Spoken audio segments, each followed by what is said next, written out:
मंगलम भगवान विष्णु मंगलम गरुड़ध्वज मंगलम पुंडरीकाक्ष मंगलाय तनोहरि। ओम नमो भगवते वासुदेवाय नमः। आप सभी का आपके अपने चैनल दी भक्ति स्टोरी में हार्दिक अभिनंदन है। भगवान श्री हरि विष्णु और माता लक्ष्मी की कृपा से आप सबकी सभी मनोकामनाएं पूर्ण हो।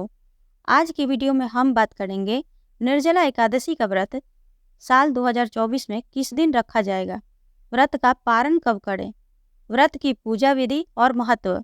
तो वीडियो बहुत ही महत्वपूर्ण होने वाली है, इसलिए वीडियो को पूरा जरूर देखें और वीडियो अच्छी लगे तो चैनल को सब्सक्राइब और वीडियो को लाइक भी जरूर करें। निर्जला जैसे कि नाम से ही स्पष्ट है, यह व्रत बिना जल ग्रहण किए और उपवास रखकर किया जाता है, इसलिए यह व्रत कठिन तप और साधना के समान महत्व रखता है। हिंदू पंचांग के अनुसार वृषभ और मिथुन संक्रांति के बीच शुक्ल पक्ष की एकादशी निर्जला एकादशी कहलाती है। इस व्रत को भीमसेनी एकादशी या पांडव एकादशी के नाम से भी जाना जाता है। पौराणिक मान्यता है कि 5 पांडवों में एक भीमसेन ने इस व्रत का पालन किया था और वैकुंठ को गए थे, इसलिए इसका नाम भीमसेनी एकादशी भी हुआ। सिर्फ निर्जला एकादशी का व्रत कर लेने से अधिक मास की 2 एकादशियों सहित साल की कुल 24 एकादशी व्रत का फल मिलता है। एकादशी का व्रत भगवान विष्णु की आराधना को समर्पित होता है। इस एकादशी का व्रत करके श्रद्धा और सामर्थ्य के अनुसार दान करना चाहिए। इस दिन विधि पूर्वक जल कलश का दान करने वालों को पूरे साल के एकादशियों का फल मिलता है। इस प्रकार जो मनुष्य इस पवित्र निर्जला एकादशी का व्रत पूरी श्रद्धा, नियम और निष्ठा के साथ करते हैं, उसे धर्म, अर्थ, काम और मोक्ष चारों पुरुषार्थों की प्राप्ति होती है। साथ ही अच्छे स्वास्थ्य तथा सुखद जीवन की भी मनोकामना पूरी हो जाती है। इस साल 2024 में भक्तों के मन में भ्रम की स्थिति बनी हुई है कि निर्जला एकादशी का व्रत 17 जून को रखना है या 18 जून को। सवाल इसलिए है क्योंकि निर्जला एकादशी के लिए आवश्यक ज्येष्ठ शुक्ल एकादशी तिथि 17 जून और 18 जून यानी दोनों दिन है। ऐसे में कैसे तय करें कि निर्जला एकादशी का व्रत कब है?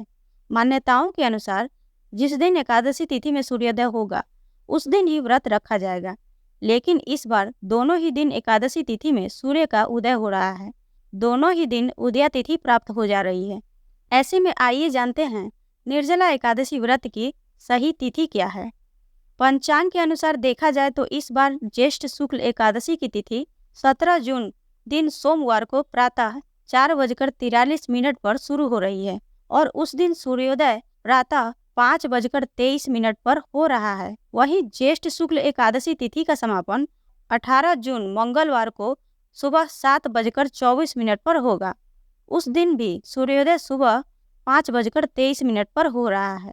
ऐसे में दोनों ही दिन ज्येष्ठ शुक्ल एकादशी तिथि है।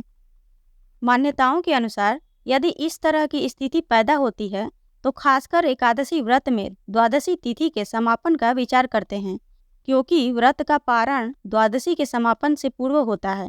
कहने का अर्थ यह है कि हरिवासर के समय में एकादशी का पारण वर्जित है।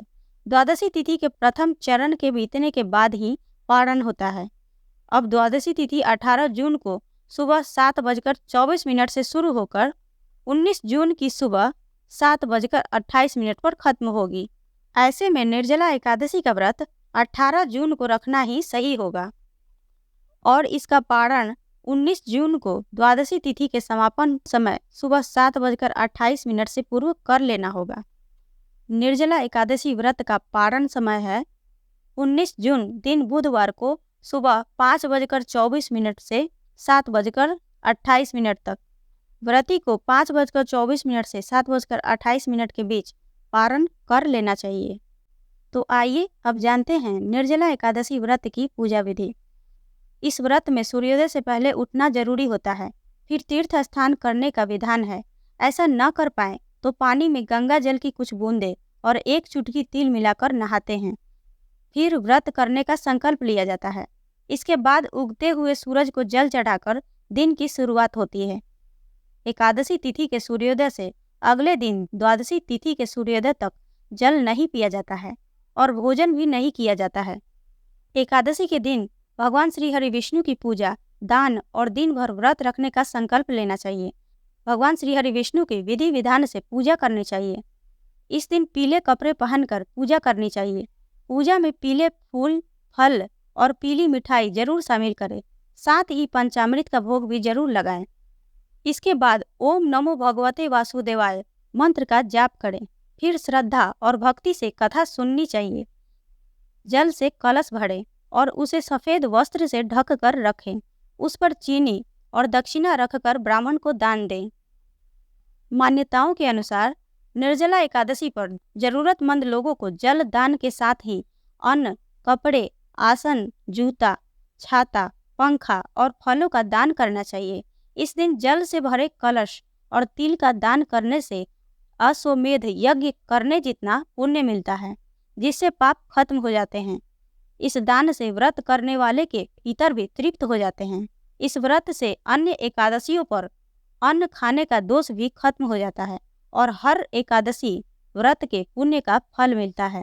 श्रद्धा से जो इस पवित्र एकादशी का व्रत करता है वह हर तरह के पापों से मुक्त हो जाता है। तो आशा करती हूँ कि आप सबको यह जानकारी पसंद आई होगी। अगर आप सबको यह जानकारी पसंद आई हो तो वीडियो को लाइक करें, शेयर करें, चैनल को सब्सक्राइब जरूर करें। साथ ही बेल आइकन घंटी को दबाएं, जिससे मेरी अगली आने वाली वीडियो का नोटिफिकेशन आपको समय से प्राप्त हो। मिलते हैं अगले वीडियो में, तब तक के लिए जय श्री राधे।